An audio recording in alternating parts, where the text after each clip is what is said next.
There have been many protests around the country and even in our own backyard, St. Mary's, Calvert, Charles, Prince George's, and Anne Arundel counties, with people expressing concerns for changes within police departments and spotlighting equality in our country. With changes, what would you like to focus on to try and create positive momentum that would unify this 5th district? Absolutely, a great question, and it's definitely troubling times that we've experienced. I attended 2 of the local protests, one in Calvert and one in St. Mary's, and I heard the constituents' concerns, and that was an important time to listen to their ideas, listen to their voices, and understand different perspectives to ensure that we're creating equitable and safe policing within our district. And I spoke to a lot of our local law enforcement officers and sheriffs, and fortunately they've been very proactive with their policies and training with their law enforcement officers that they're staying on top of everything to making sure that they're being cognizant of the issues at hand as well. Are there injustices within our country? And absolutely they are, and we need to do everything we can to make sure that we fix those injustices where they're found. And I fully support everybody's ability to protest, regardless of if you agree or disagree with them. I very much respect everybody's individual rights, and like, as I said, if we agree or disagree on certain topics, I admire that people go and they find injustices where they see, and they go to the street and they protest peacefully. That's our inalienable right, and I fully support that, and I'll fight tooth and nail to make sure that we protect that for everybody. And as I said, our Bill of Rights, they're intended to give every individual, regardless of their identity, their religion, their creed, their race, the ability to prosper, and we need to ensure that those liberties are being protected for all Americans. Now, for me, I'm a former law enforcement police officer, so I understand a lot when it comes to the training, to how they work, how law enforcement functions. And are there ways we can improve the system? Absolutely. We can provide much better accountability and transparency within our law enforcement departments. We absolutely need to work towards eliminating excessive use of force, as that is paramount to making sure that we have a good relationship with community and law enforcement. And again, law enforcement, we're there to protect and serve, and that's the #1 absolute thing. And you hear a lot of discussions about defunding the police, and that's been going on throughout the country. And the places where they have looked to defund the police, you unfortunately seen some spikes in crime, where you've seen businesses affected by it too. And to where it's hurting those communities. So to me, my solution is not so much defunding the police, but we should be looking to help fund them for training. Now I know it's tough because right now we're about $26 trillion in debt, and federally we're hurting that aspect, so there's going to have some give. But police are an integral part in our society, and we need to make sure if we're going to solve these solutions, we have to go to the root cause, and I think a lot of it is continual training for them.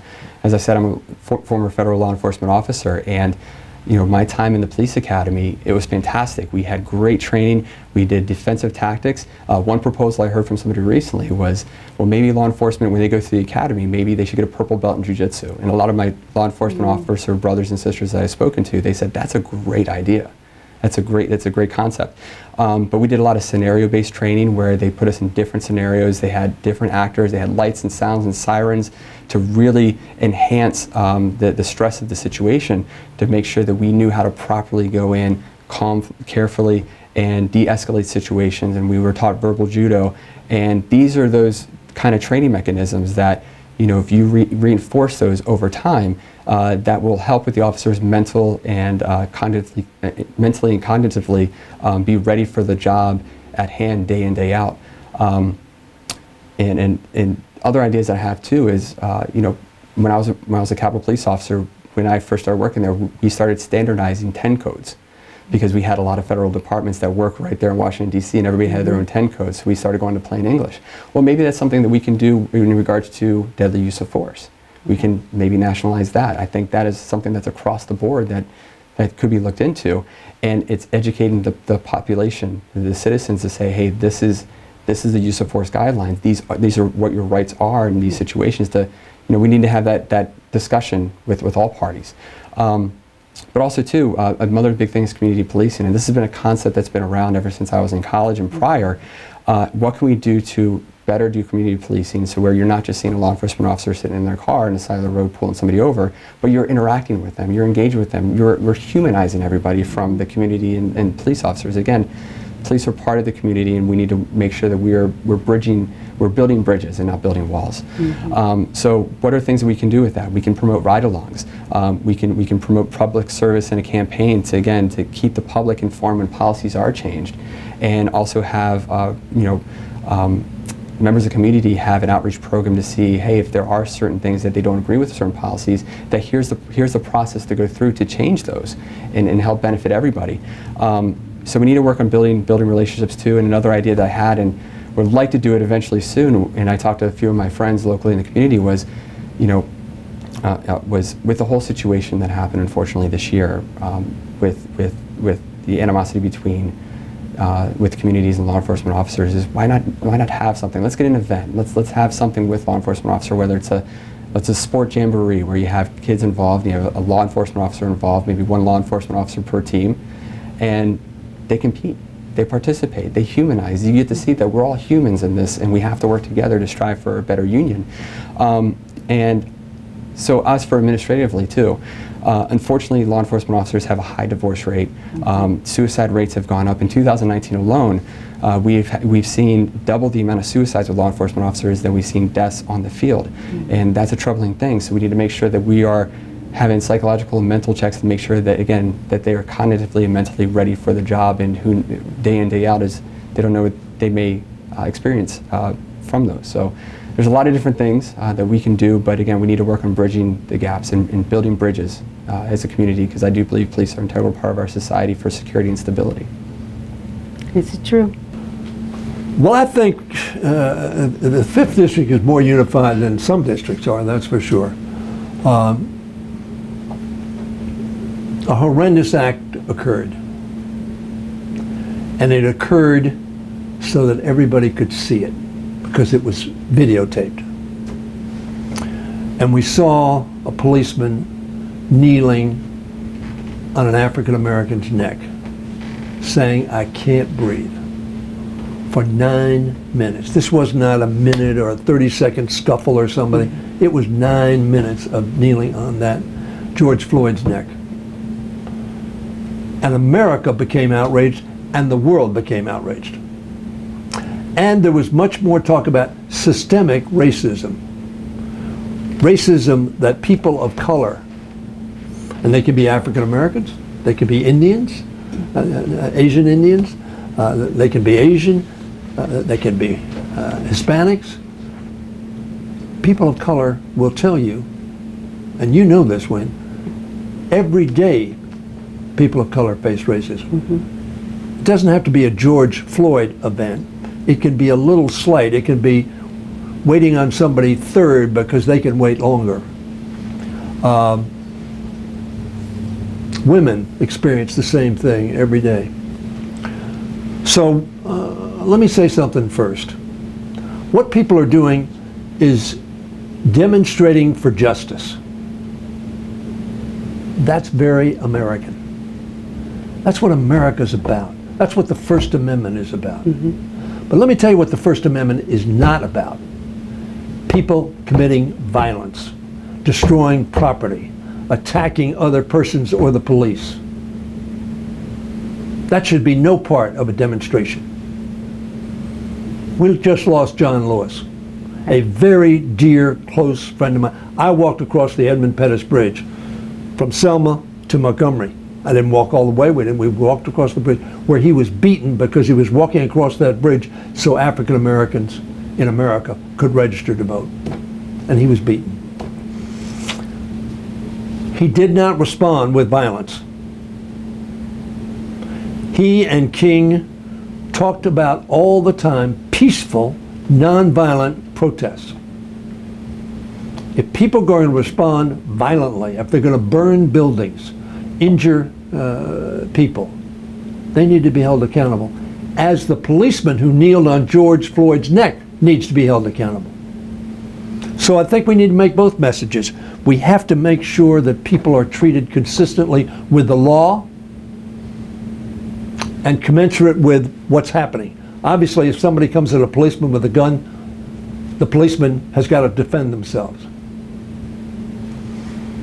And we have to make sure that nonviolent protesters are not pulled off the street by unmarked policemen and put in unmarked cars so they don't know who took them or where they took them.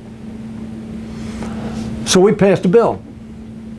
I got up to that point and then went to the what we need to make sure I want everybody that's watching this to know we Democrats and Joe Biden made a very powerful statement. We will not tolerate violence and we will hold people accountable who commit violence, whether it's against buildings, people, roads, whatever.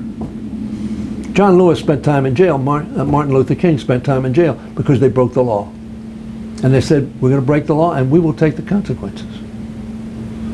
Because they were for law and order. They didn't like the laws that were in place that segregated one American from another American because of the color of their skin. They were right. We passed the Justice in Policing Act. And what the Justice Policing Act says, look, we're going to have, and I don't want to say another thing, it's defund the police. It's a crazy idea. You and I get somebody trying to break into our home, who do we call? We call the police, and we want the sheriff there at lickety-split. We want to fund the police properly. We want to fund the military properly. We want to make sure that we have police, however, that are accountable if they do wrong, because we give them a lot of power. We give them a gun, we give them a badge, we give them a lot of power. And like me, I have a lot of power. I ought to be held accountable for misusing that power, as should the President of the United States and every policeman. We said, look, this no-knock, Breonna Taylor, no-knock, barged into the apartment. The guy she was with thought it was somebody breaking in. He had a gun. I don't know anything about that. And so they started shooting. And Breonna Taylor was killed. She hadn't done anything wrong. She was in her apartment. And guess what? They were in the wrong apartment. Correct. In the wrong apartment. So we said, you gotta have this no-knock, unless you think there is a crime being committed at that point of time. In this case, they thought there were drugs in it. No chokeholds. No, Eric Garner on the streets of New York was selling cigarettes, untaxed. What a grievous crime that is. Think about that. Somebody selling a cigarette without paying the tax on it. Choked to death by the officer, and there were a number of officers around him. Choked him to death. And there are a lot of examples like that. And when you see it on TV, you say to yourself, that's not right. So we put the Policing Act, accountability, training, having proper ways of dealing with people. In those two cases, neither of them were violent. Everybody saw that Floyd wasn't fighting back. He wasn't doing anything. He couldn't do anything. Right. And there are 4 officers standing around. And what kind of fear is that? So the Justice and Policing Act we passed, we sent it to the Senate. They haven't touched it. They haven't taken it up. They haven't debated it. We would hope they would take it up. We would have a legitimate democratic debate as to what the best policies are, because we know the overwhelming majority of police are good people doing their duty. But let me tell you, in Congress, there's some bad people. Not very many of them, but some do wrong. One was convicted, Republican member from New York, of insider training and pled guilty. Accountability. Whether it's a member of Congress, whether it's a lawyer, whether it's a doctor, whether it's an Indian chief. Accountability. I hope we would pass that. And then we need to deal with the larger issue. King made a very profound statement. Content of character, not color. You and I both know there are bad white people, there are bad black people, there are bad Indian people, we're human beings. The Bible tells us we're born with an original sin, but whether you believe that or not, we know that human beings of whatever color, whatever nationality, whatever race, some of them do bad things. Not based upon their color, but based upon their character. Mm-hmm. And King said, judge on character, not artificial distinctions. And we have to get at that in America. This nation is becoming browner. That's a fact of life. That's fine. It also became more Irish over the years. It became more Italian over the years. It became more German and Pole and all the immigrants who came here. Almost every one of them had a hand put in their face, don't apply. In Boston, Irish need not apply. In Providence, Italians need not apply. Almost every immigrant group, except the very first, have received rejection. We need to deal with that systemic sense that somehow if you look different than me, you're not as good as me. That's not right. That's not American. We hold these truths to be self-evident, that all men, and even in the Supreme Court case that Roger Brooke Taney, such a terrible case, said, if the founders were living 70 years later in that case, he said they would have used the word humankind. That would have been the proper. We hold these truths that all humankind are created by God, equal, and should be treated on the basis of their character and their performance. That's probably too long an answer. I'll end there. The 5th District, I think, the 5th District is got a very large population of people of color, whether they're African Americans, whether they're Hispanics, so Indians. We were talking about Dr. Vinnie Shaw, my next door neighbor and one of my best friends. He is a wonderful human being, and his family. Ela, his wife, Amish, his son, Arpna, his daughter, and Mina, his daughter-in-law. But the point being, we need to accept one another based upon how we act. And if we treat you well, you will treat me well. That's the way we human beings are. And I think in the 5th District and in Maryland and in the country, Maryland was a slaveholding state. This county in which I live, St. Mary's County, was a slaveholding state, slaveholding county. Solidly, we have Mike Whitson has helped preserve a wonderful part of our history, but also a terrible part of our history. And it's good to know your history so you don't repeat the awful mistakes. And the awful mistakes we had when in 1619 we brought the first African Americans from Africa here and put them in chains. And we are still living with the wrongfulness of that action. But obviously it was a very important aspect in terms of the economy of the South in particular, with cotton and tobacco. Very labor intense. So we need to live a life that most faiths teach us. Love your brother as you love yourself, or sister as you love yourself.